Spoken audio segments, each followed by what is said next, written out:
বার করে দিয়েছে, ভয় দেখিয়ে মারধর করে। সব জায়গায় রিকাউন্টিং চাই।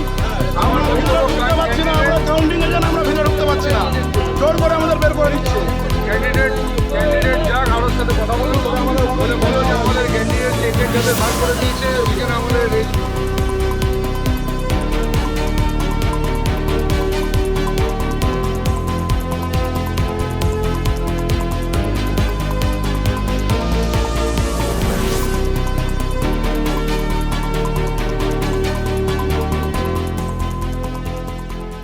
কাউন্টিং বাকি রয়েছে, এখনো অবধি কাউন্টিং বাকি রয়েছে, এখনো কমপ্লিট হয়নি, এখনো ঘোষণা হয়নি। তার আগে জোর করে আমাদের ক্যান্ডিডেট, আমাদের এজেন্টদের সেন্ট্রাল ফোর্স যদি বার করে দেয়, নির্বাচন কমিশন কি এখানে বুড়া আঙুল চুষছে?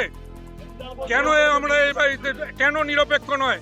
কেন কারোর পক্ষ নিয়ে, কেন বিজেপির পক্ষ নিয়ে করছে আমরা জানতে চাই।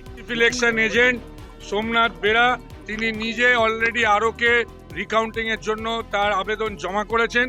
ক্যান্ডিডেট এসছেন, আমরা চাই সুষ্ঠুভাবে হোক। আমরা কোথাও চাই না বিঘ্ন করতে, আমরা কোথাও অশান্তি চাই না, আমরা শান্তি চাই। আমরা চাই সুষ্ঠুভাবে করুক নির্বাচন কমিশন, তার দায়িত্বে যিনি আছেন আমরা চাই যে তিনি সেই দায়িত্ব সঠিকভাবে পালন করুন, যাতে আমাদের সব এজেন্টরা আবার সুষ্ঠুভাবে পুরোটা গণনা করতে পারে। আমাদের কাউন্টিং এজেন্টরা ঢুকতে দিতে হবে। কাউন্টিং এজেন্টরা যদি মনে করে জল খাওয়ার জন্য, খাবার খাওয়ার জন্য বেরোবে, তারপরে তাদেরকে আর ঢুকতে দেবো না, এটা কোনো দিকে নিয়ম হতে পারে না। নিয়মের মধ্যে পড়ে না। একবার বেরোলে ঢুকতে পারবে না, এটা কোথাকার নিয়ম? বিজেপির লোকজন বেরোচ্ছে, দিব্যি ঢুকে যাচ্ছে ভেতরে। মাথায় গেরুয়া তিলক থাকলে সেন্ট্রাল ফোর্স ছেড়ে দিচ্ছে, আর গলায় সবুজ উত্তরীয় থাকলে বলছে উত্তরীয় খোলো। আর উত্তরীয় খোলার পরেও যে ঢুকতে দিচ্ছে তা নয়, বলছে একবার বেরিয়ে গেছে না ঢুকতে দেবো না। এই জিনিস চলতে পারে না।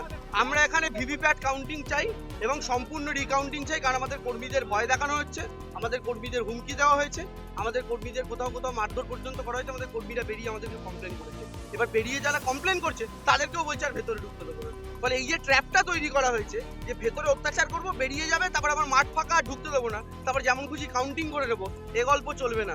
ওটা যে কায়দায় নন্দীগ্রাম বিগত দিনে যে কায়দায় ঠিক নন্দীগ্রামে আপনারা দেখেছেন কাঁথিতেও লোডশেডিং হয়েছে, ঠিক যে কায়দায় বিগত দিনে নন্দীগ্রামে অস্বচ্ছভাবে নির্বাচন গণনা হয়েছিল, ঠিক সেই কায়দায় এখানেও একই কায়দায় করার চেষ্টা করছে বিজেপি শাসিত নির্বাচন কমিশন।